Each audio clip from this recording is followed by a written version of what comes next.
প্রত্যেকটা শিল্পীর মনেই থাকে যে একটা কাজ প্রত্যেকটা অনুষ্ঠানে করা অবশ্যই দরকার।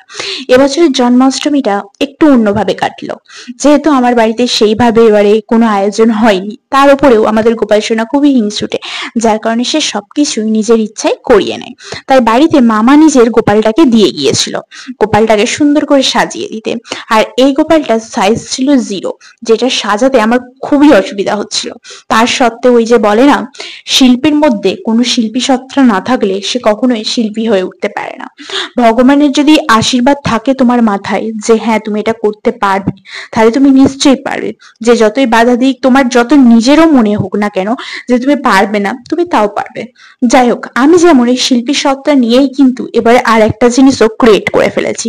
মানে আমার কাছে কালো কালার ছিল না, যার কারণে আমি লাল, ব্লু অ্যান্ড হলুদ তিনটেকে মিশিয়ে কালো কালার তৈরি করে নিয়েছি।